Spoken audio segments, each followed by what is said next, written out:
Darkness falls across the land. The midnight hour is close at hand. Creatures crawl in search of blood. The demons squeal in sheer delight. It's you they spy, so plump, so right. Yet still you stand with frozen feet. You try to run, you try to scream, but no more sun you'll ever see. For evil reaches from the crypt to crush you in its icy grip.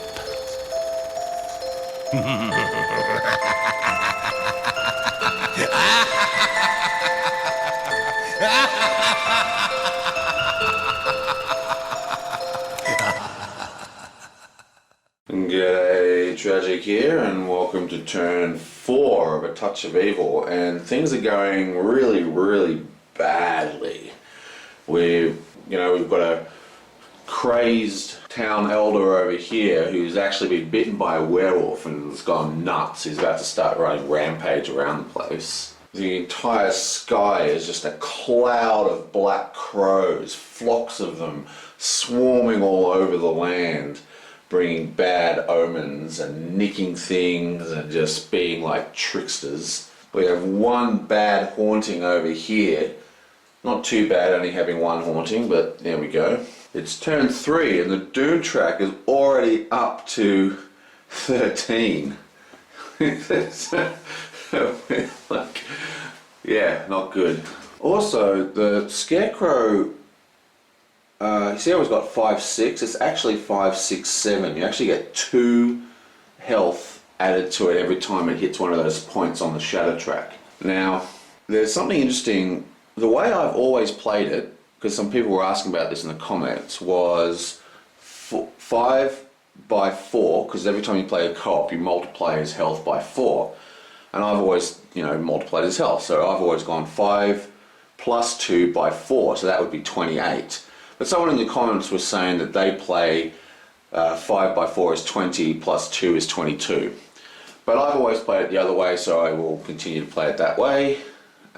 So that's 28 health, not 22. Okay, so we're in a lot of trouble with the flocks of crows. Let's have a look at this nasty area here. Now see, the thing is, the location decks are unique. So there's like only one Old Woods card. So the Old Woods has already spawned their crows. It spawned one here and one here. Okay? And that means it's less likely that we're not going to get another one in the Old Woods. Right? But the crossroads nothing's happened at the crossroads yet. So there is a crossroads location card, which is going to put one here and one here. So we have to get rid of this one. Likewise, we've had the marsh one, but we haven't had the abandoned keep. So this one is a danger zone. We haven't had anything in the city except for the town hall. So blacksmith is a danger one. So, well, either town hall or blacksmith, they're both danger ones. So we've got to really start being very careful about where we're going to spend our time, because we have to start cleaning up those crows.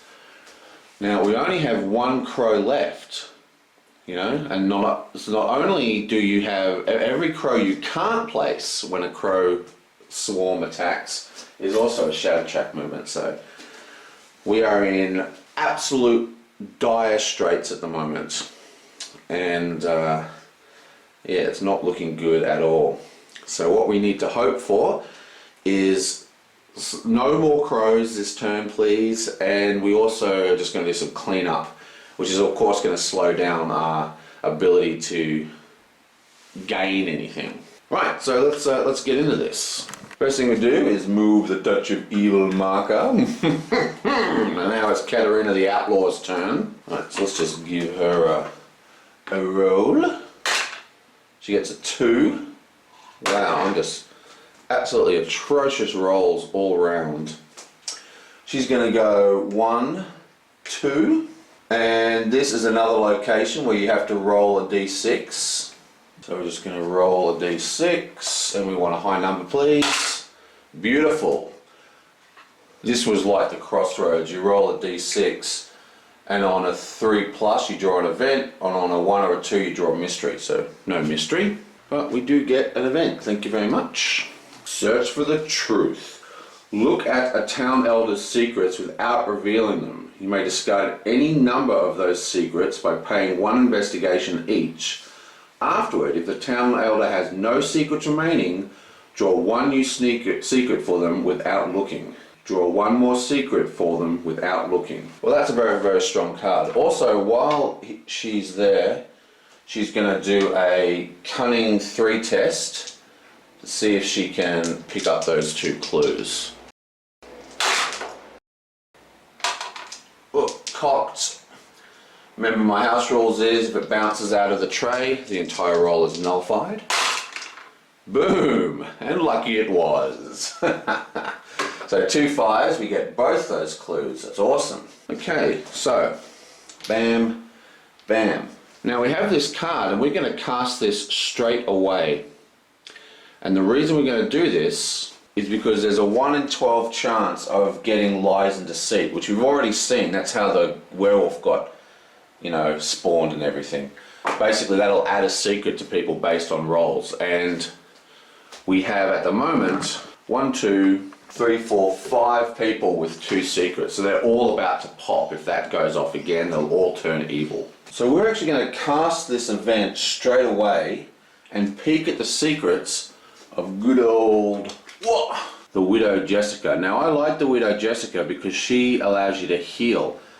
At the start of every fight round, heal any wounds, that means all of them, you have on a D6 roll of 3+. So it's greater than a 50% chance of healing every single wound on your hero every fight round. So it's huge. She's super good. So we get to look at both the secrets, and we have one that says reveal immediately, so we have to reveal it, and it's another on the hunt, which is a great card for us, especially for this character. Place the marker of the town elder on the board in a namespace your choice. While in the same space as this town elder, any hero may add the elder's spirit, cunning, and or honor to his own for any card effect or test.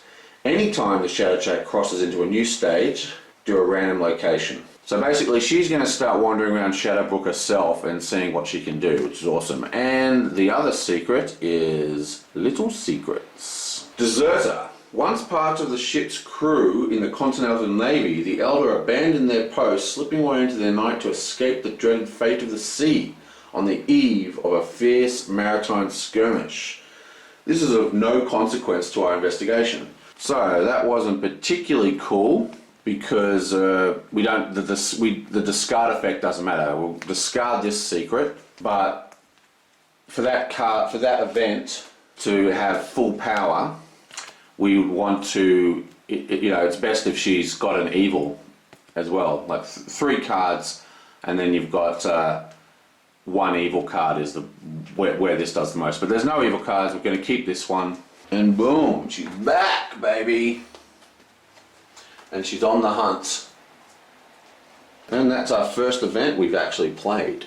Well, some good news, finally. Now we get to place her token, and I would like to place it at the haunting, because that's where it would do us the most good, because the hauntings are really bad. But the thing is, we're only 1 away from going into the next zone, so the chances of us actually getting to that location before the shadow track moves is pretty low.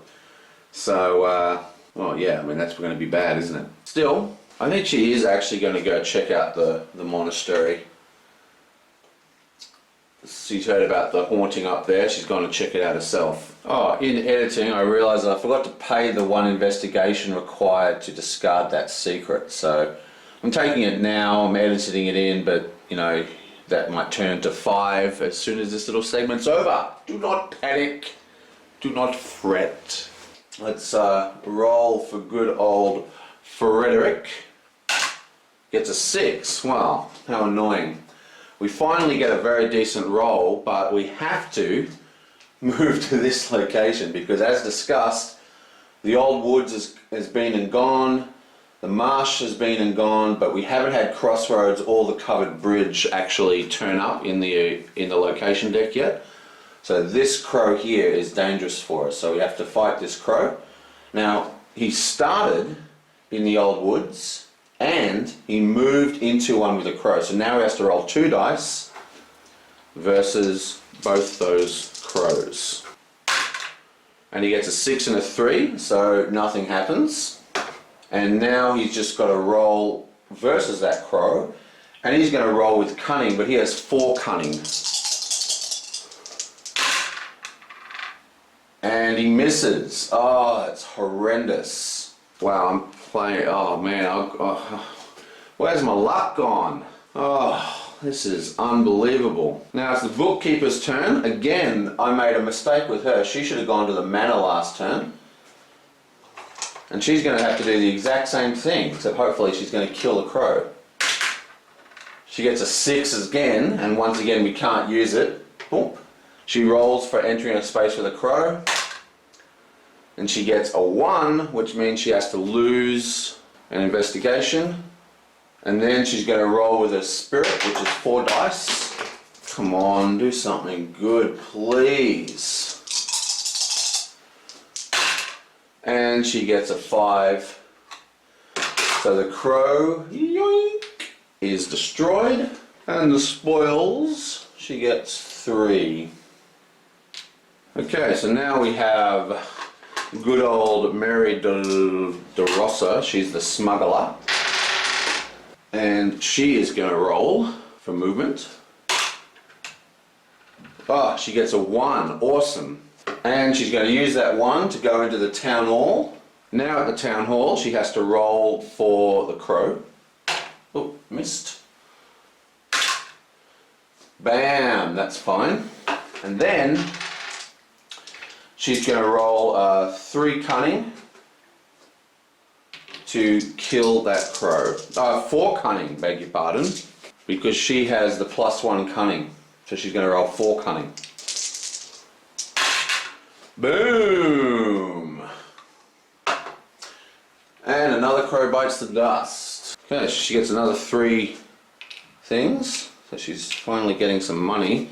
She's about to make a very, very good bunch of purchases. Right, so she gets an event card for that. Probably should have drawn this straight away. Play immediately. Play this card on any hero. That hero immediately gains +1 honor marker. Well, everybody has 3 honor except the outlaw who has 5.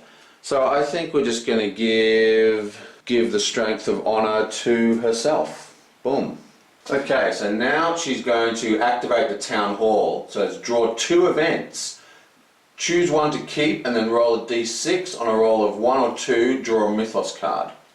We'll just do the roll straight away. Oh, damn it! So I'm going to draw 2 events and we get to keep 1. We have, if I could just reach, play to immediately take any item out of any discard pile. That's pretty awesome.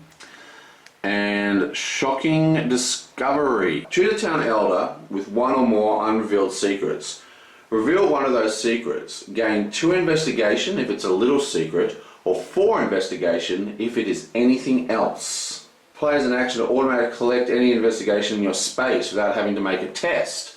Well, we're going to take, as much as I like, see, if I could reach is really good for recursion when you have really nice things, but things don't actually go into the discard pile that often if you're using your investigation correctly. We're definitely going to take this one and we're going to play it again instantly for the same reasons as we played the last card, to get a bit of control on our heroes. So this one gets discarded. This one also gets discarded. And we are going to peek at this girl here. Okay, Sophie the Midwife. Now she's very, very powerful. May cancel any mystery card in play or event as it is played on a d6 of 3+, which is greater than 50%. So hopefully this is a reveal. Woohoo! Little secret, war criminal. What this town elder did during the War of Independence is shameful, to say the least.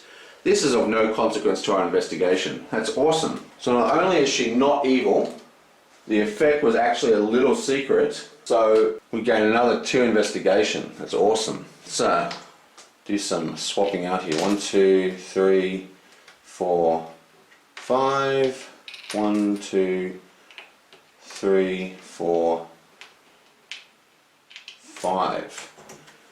Boom, da boom. Big, large coins. Put these back in the pool for future recycling. There we go. But all that good fortune, we do actually still have a Mythos card to reveal. Oh no. Remains in play. These are never good. Laughter on the Wind. While this card is in play, anytime a hero would draw an event card, he must roll a d6. On a roll of 1 or 2, instead draw a mystery card. Oh my god. Limit. 1 weather card can be in play at a time. Discard any other weather cards already in play. Well, that's pretty horrific. I'm going to stick the weather card down here. This guy is now a full-blooded werewolf. It's awesome. So I'm going to stick him here just so I can remind myself every Mythos phase. Now every Mythos phase the heroes need to do a fight test versus this werewolf until we cure him. So that's pretty horrific. And now we have the co-op track. Come on, be something benign for once. 5, 6. March of Darkness. Every minion on the board immediately moves as 2 spaces along the shortest path to the town hall. Oh my.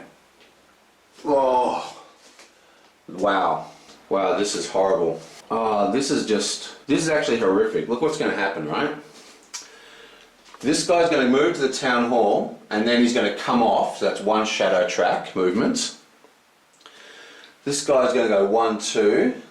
1, 2, 3, 4, 5. Then this guy's going to go 1, 2. 1, 2, 3, 4, 5, 6. 1, 2, 3, 4, 5. So this guy's going to go 1, 2. This guy's going to go 1, 2. But check out here. This guy's going to go boom. That's another shadow movement.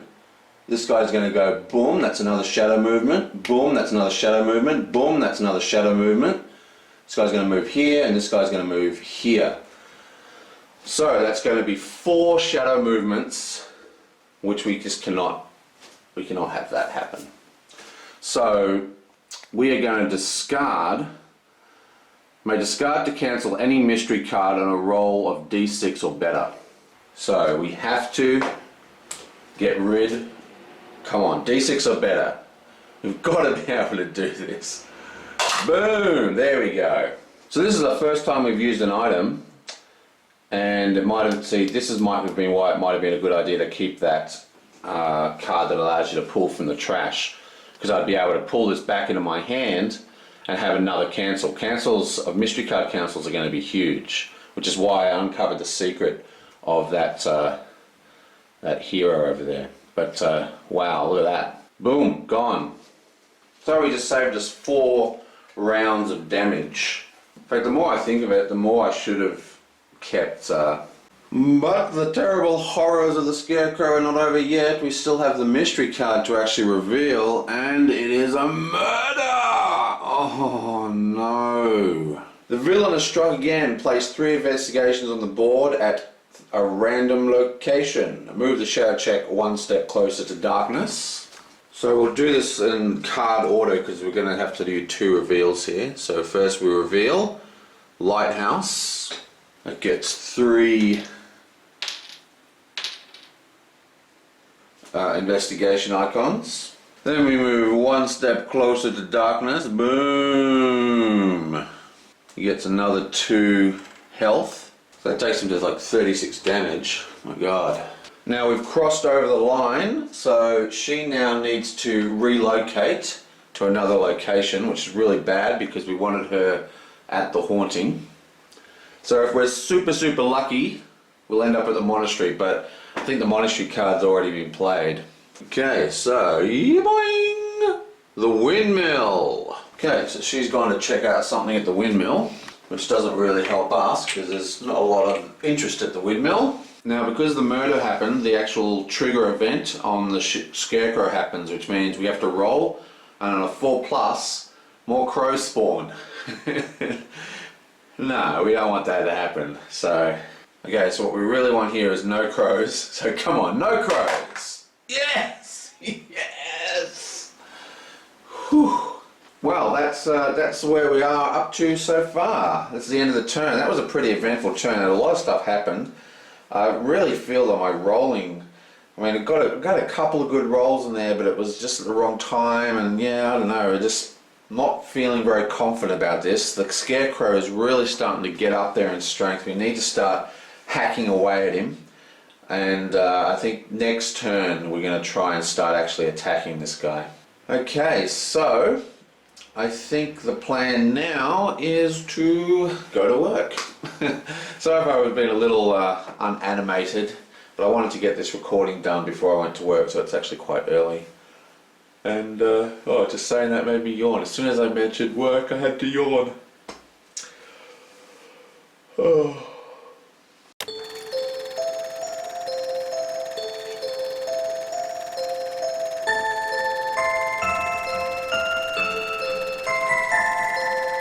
Darkness falls across the land. The midnight hour is close at hand. Creatures crawl in search of blood. The demons squeal in sheer delight. It's you they spy, so plump, so right. Yet still you stand with frozen feet. You try to run, you try to scream, but no more sun you'll ever see. For evil reaches from the crypt to crush you in its icy grip.